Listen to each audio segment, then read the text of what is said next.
कहाँ गया 56 इंच का सीना?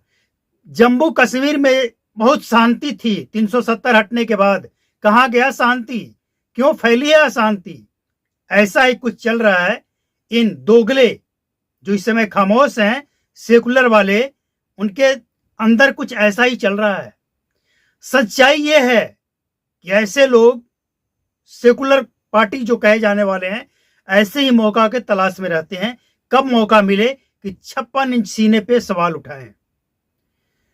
भारत के इतिहास में कोई भी गृह मंत्री, जम्मू कश्मीर में अगर कोई बड़ा हादसा हुआ हो और 24 घंटे के अंदर गृह मंत्री उस जगह पे जाकर मुआयना किया हो, ऐसे कोई गृह मंत्री विपक्ष के दल का कोई हो तो उसका नाम बता दे।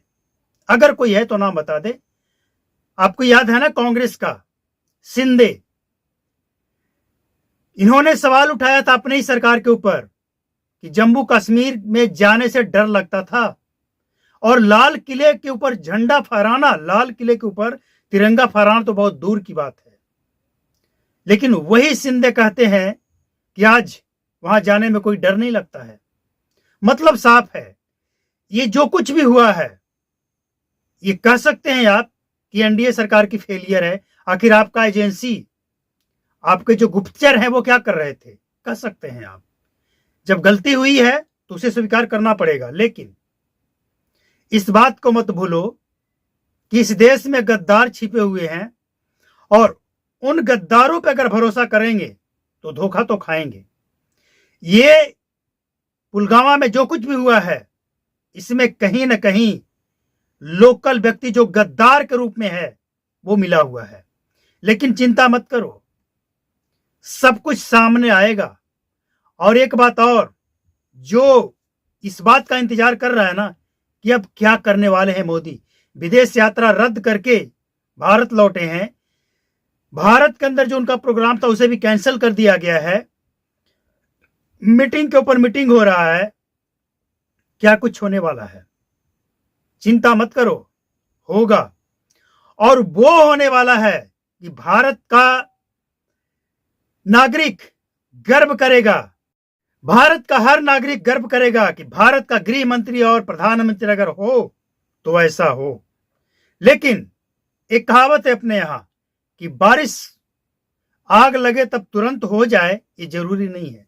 मतलब एक कहावत है अपने यहां कि आग लगने के बाद तुरंत बारिश हो, ये जरूरी नहीं है। लेकिन बारिश तो होता है और वो अपने समय पे होता है।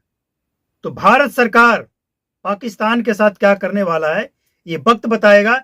लेकिन इतना जान लो कि ये जो कायराना हरकत किया है पाकिस्तान ने, इसकी कीमत चुकाना पड़ेगा।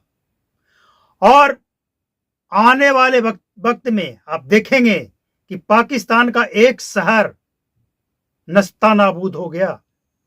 ये मत भूलो कि आज भारत के साथ ऑस्ट्रेलिया, अमेरिका, रूस जैसे ताकतवर देश एक साथ खड़ा है और कह रहा है कि हम भारत के साथ मजबूती के साथ खड़े हैं।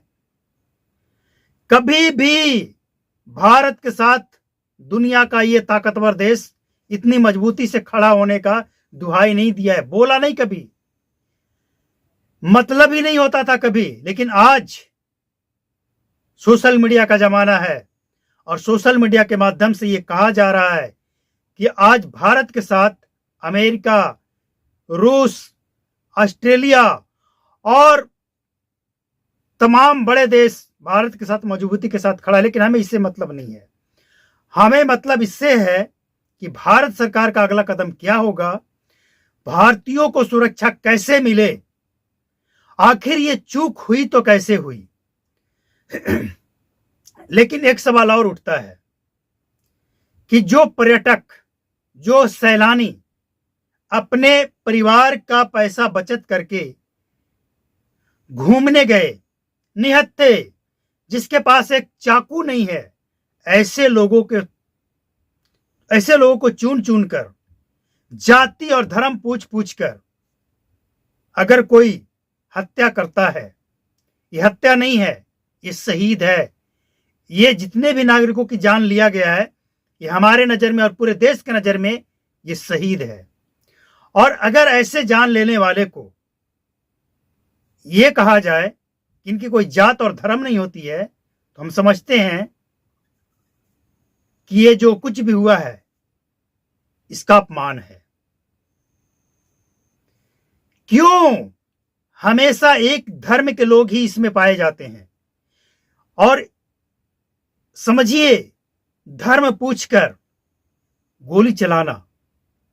हालांकि जम्मू कश्मीर के वो तमाम मुस्लिम भाई जो डटकर खड़े हैं बेखौफ होकर कि ये जो सैलानी आए थे ये हमारे परिवार हैं,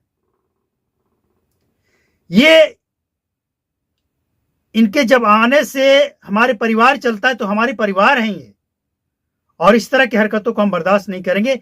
ये पाकिस्तान को सुनना पड़ेगा कि जो पाकिस्तान कश्मीर में इस तरह की हरकत करता है और वो समझता है कि पाकिस्तानी उसके साथ हैं, तो उसे ये सुनना चाहिए। लेकिन हम बात कर रहे हैं कि आखिर ये जो कुछ भी हुआ कहीं न कहीं भारत सरकार की फेलियर तो है, लेकिन इस फेलियर को तो बाद में देखेंगे। पहले ये देखना है कि अब करना क्या है, और वो काम करना है कि जिसके बाद पाकिस्तान भारत की तरफ आंख उठाकर अगर देखे, कोई भी आतंकी संगठन भारत की तरफ आंख उठाकर देखे तो उसकी रूह कांप जाए, वो मंजर याद आ जाए कि हमने जब भारत में पर्यटकों को मारा था तो क्या अंजाम हुआ था।